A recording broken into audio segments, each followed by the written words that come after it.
the other. They have these like fantasies. They read the books and they're like, I can turn him into the Prince Charming. Like it's happened before. Right.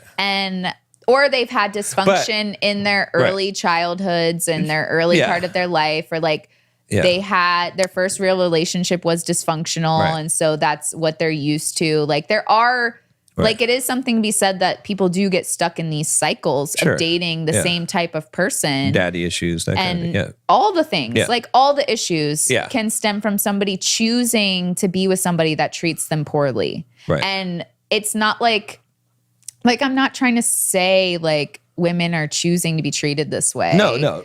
But it's like from someone who's also been stuck in cycles that are non-beneficial, like it is usually a cycle that these women get stuck in. Right. Because like you said, they go from one asshole to the next asshole and then they're like, why can't I date a nice guy for once? And then they do date the nice guy and then they're like, they're missing the like attraction that they had to this masculine asshole guy. Exactly. And that's why I'm saying that you have to be best of both the unicorn, worlds. Yeah, the unicorn. Like you have to romance and be a man and be assertive and have your boundaries and, be that guy. But let's talk about the cycles for a minute, because I think this is worth a side note. It's like, why do people get trapped in cycles? And I have a pretty good theory on that, which is that I believe that when let's say a woman dating an asshole, she dates the asshole, right? Mm-hmm. Okay. She knows he's not good for her. She's like, I'm never doing this again. This is some bull crap. Like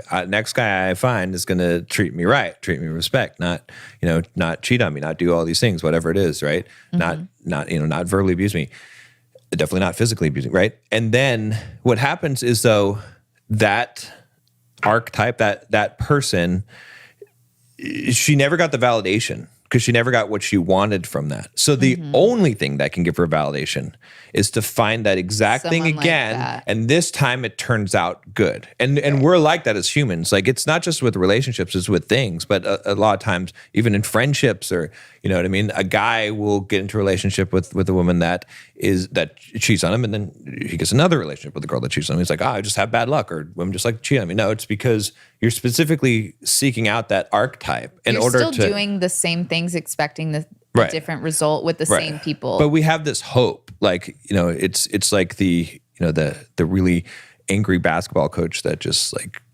calls you names and just, but he's the only person who can actually give you that. When he says good job, it's meaningful. Whereas other people are like, good job. You're like, I don't care. Like, shut up, get out of here. It's also because those people typically tell you worse things all the time. So when they tell you one nice thing, it feels like it means a lot more, but it doesn't. No, but that's what we're seeking, that validation from the person who we can't get it from. Right. And that's why we're trying to close that loop instead of letting it go. And that's why we get stuck in the cycles. Right. But, that makes sense. But I feel like those two things, it's like the confusion of like, this is a man with the assholeness is what attracts women to them.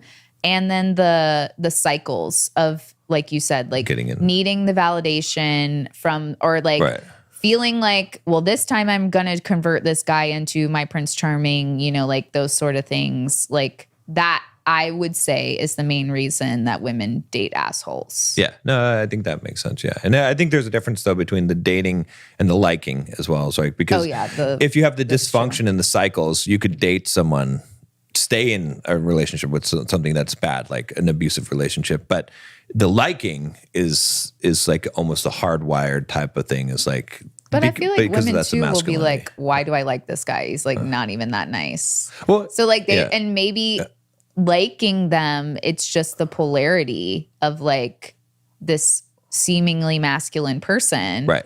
But then them also knowing that, well, this person doesn't treat people well either, though. And that's what they don't like about them. Like, because a woman has never liked an asshole truly for who he is, because most women will tell you, even if they're dating an asshole, that the guy's an asshole, or that they like an asshole. They're like, I know he's not the nicest person, but I just don't know why I'm attracted to him. And I think it's something that they can't explain. It's like the polarity, like we've talked about before. is what's attracting them, but they realize that they don't even really like him as a person, really, because he doesn't know how to treat people well. Exactly. Yeah. It's an idealistic, like liking them as a person, whereas it's not the actual, like it's what you want the person to be. You're projecting that on.